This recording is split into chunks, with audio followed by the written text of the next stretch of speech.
Assalamu alaikum. Welcome to the class of thermodynamics 2. This course is basically the continuation of the thermodynamics 1, and I'm Dr. Muhammad Asif, your course instructor. Engineer Faisal Iqbal will be the TA for this class.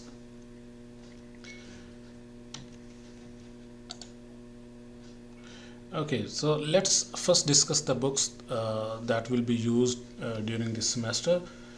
First of all, the textbook is the same textbook that you study in Thermodynamics 1, Thermodynamics and Engineering Approach. I'll use 8th edition by Sandin and Bowles, and another book which is the reference book, the same edition, 8th edition, that's Principles of Engineering Thermodynamics by Moran and Shapiro. Both of the books, they are available in the library. You can withdraw from the library by using your library card, or the same books, they are available in the bookshop. You can purchase those books, and library has provided us the e-copy of the both of the books. You can utilize the e-copy as well, right? And this is the class timetable. Our classes are scheduled as per timetable. Now let's discuss the course outline for this course. As I mentioned earlier, this is the continuation of the Thermodynamics 1. In Thermodynamics 1 of the same book, you study first 7 chapters. Now in Thermo 2, we'll continue from chapter 8 to chapter 15. Now this course outline is divided into 2 major parts. One is the pre-mid part, another one is the post-mid part. In pre-mid part, we'll try to discuss chapter 8, which is an advanced concept, exergy analysis, right? And chapter 9 and 10 and 11, they are basically the application of the Thermo 1.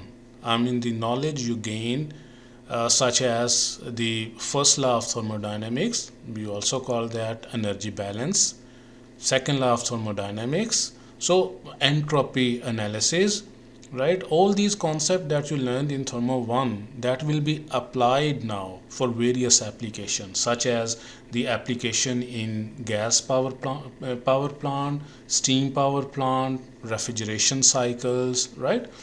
And then in chapter 12, which would be the post-mid course content, we will try to learn the different important thermodynamic relationships, such as Maxwell relationship, Clapeyron equations, right? Those relationships, they are frequently used in Thermodynamics 1. And some property relationship, how we drive the change in entropy, change in enthalpy, change in internal energy for the real gases as well as for the mixtures. Now chapter 13 and 14, they are related with the mixture. In Thermo 1, you just study the properties of the pure substances. Now in Thermo 2, we'll try to understand how we calculate the properties and the thermodynamics behavior of the mixture. And again, mixture can be the ideal gas mixture, they can be the real gas mixture. Lastly, chemical reaction and combustion, that would be basically the fundamental discussion related to the combustion and chemical reaction, different types of the fuel, how we calculate the air fuel ratio, how the chemical reaction is analyzed. All these discussion will take place in chapter 15. So this is very interesting and useful a course outline, mainly that involve the practical knowledge related to gas power plant, steam power plant, refrigeration and air conditioning, lastly the combustion process. Okay, so this would be the grading policy, right? In this class, I'm also assign you a complex engineering problem that will carry about 10% marks. So you can see that's a major portion of the assessment. So I suggest you pay attention on the complex engineering problem. I'll explain the problem that will be assigned to you, but at this moment you should understand that there is a difference between a simple problem and a complex engineering problem.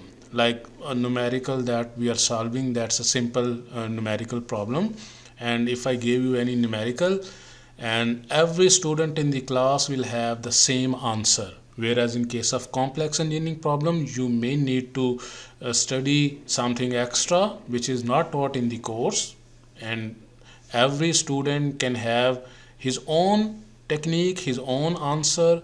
So that's an open-ended problem. It is not a necessary that every student will have the same solution, right? So that's the main difference between a complex engineering problem and a simple numerical. Now this is the grading of the complex engineering problem. So this is like a group problem. You can have maximum 4 students in a group, and the total absolute 10 marks, they are further divided into report and viva session. So the report, in report I'll give you the format of the report.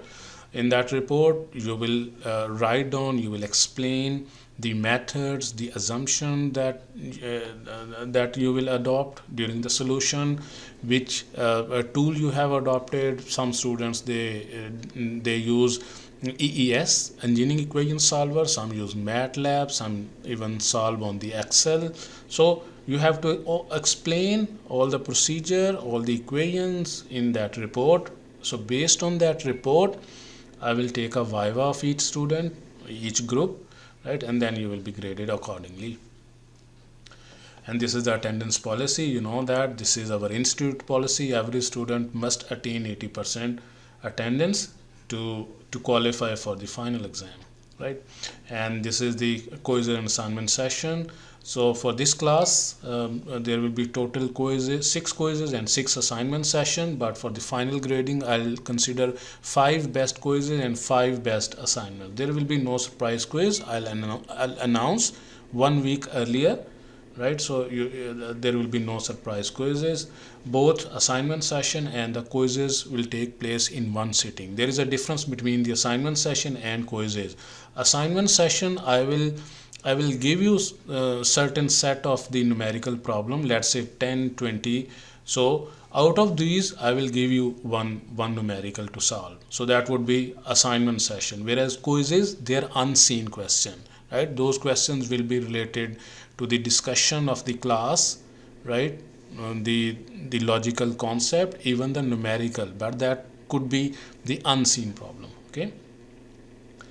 Now this is very important question, that what is the motivation of thermo 2. As I mentioned earlier, this is like the application of the thermodynamics 1, right? And you can see in mechanical engineering there are 4 major streams of the thermofluid stream, right? One of them is power plant. So most of the engineers they work for the power plant. So in this class, inshallah, you will going to learn the concept of the steam power plant, gas power plant, jet propulsion cycle, similarly the refrigeration and air conditioning, the fundamental concept of the combustion process, which is again in final year you will be study an elective internal combustion engine. So all the knowledge that you will gain in thermo 2, that will be utilized, and that would be a fundamental for understanding the IC engines. Okay. Now coming back to this subject, when we say thermodynamic analysis, so normally engineers they perform 3 types of the analysis. One we call the energy analysis, entropy analysis, and exergy analysis, right? Depending upon the requirement and the type of the analysis. Normally energy analysis is based on the energy balance, right? So that's why these concepts will be frequently used that you learn in thermodynamics 1. So I suggest all of the students to please revise these fundamental concept of the thermo 1. Important of them is, first of all, the energy balance for the closed system. So in case of closed system, you know that energy in to the system minus energy out from the system should be equal to the change in energy of the system. If the system is a steady state, then you know that energy in should be equal to energy out, right? And this is the fundamental equation for the closed system. Q minus W is equal to delta E. Normally kinetic energy, potential energy is normally neglected. So that for the stationary system, Q minus W is basically equal to change in internal energy. So this is very important equation for the closed system. So whenever we will try to apply the energy balance, this equation will be frequently used. Okay, we also call that equation to be energy conservation equation. Q minus W is equal to delta U, but this equation is only for the closed system. Okay, now let's say in case of the open system, I have pasted the detailed derivation that you already done in Thermo 1. So I'm not going into the detail of the derivation. The important thing is, in case of the open system, instead of Q minus W is equal to the change in enthalpy, right? Instead of delta U, in case of open system, we'll have change in enthalpy, right? And if you want to include other, like there could be the kinetic energy, potential energy, right, in case of the energy balance. But let's say if I ignore these terms, then the first line equation for the open system would be Q minus W is equal to change in enthalpy. Okay, again, this was the energy balance. The second type of analysis that we are normally carried out is entropy balance. So this is a fundamental equation for the entropy, that Q transfer is equal to, from process, let's say if the system changes state from state 1 to 2, then that's equal to T into ds, which is the change in entropy, right? And what is the entropy balance for the closed system? So change in entropy for the closed system is equal to the entropy transfer because of heat plus the entropy production. So again, this equation will be frequently used in Thermo 2. So I suggest you to revise this concept of the Thermo 1, whereas this sigma is the entropy production, right? In case if the system is like reversible, that means there is no irreversibility, then that production term is 0, right? If there are irreversibilities, then the value should be more than 0. Whereas this change in entropy, as you know, it can be 0, it can be positive, even the change can be negative, right? However, the single entropy cannot be 0, right? And for the, let's say, open system, we have to include the rate of entropy entering minus rate of entropy leaving. So this is the term that you have to include. I mean, if you compare with the closed system, in closed system, these terms are not included. Okay, I mean these terms they are not included.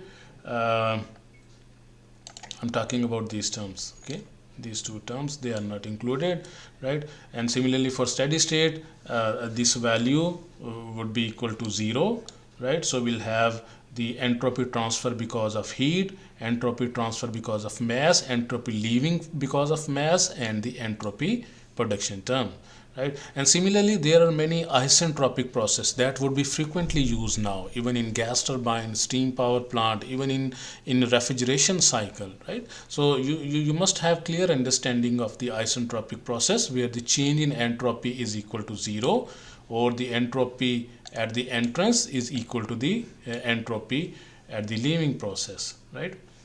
And if the process is not isentropy, then we have to introduce isentropic efficiency. For example, in this figure, this is an expansion process, just like in turbine. So let's say if I have to define the isentropic efficiency of the turbine, so that means in actually the expand output is smaller, whereas in case of isentropic process, the output of the turbine is larger, whereas the actual output is smaller. So that means the actual output of the turbine divided by the isentropic output of the turbine. So that would be the isentropic efficiency of the turbine. So you can see this is the difference of the enthalpies. So this is the actual difference of the enthalpy, this is the isentropic difference of the enthalpy. Whereas in case of the, let's say this is the compressor. So compressor is compression process. So this is a isentropic compression. So this is isentropic compression.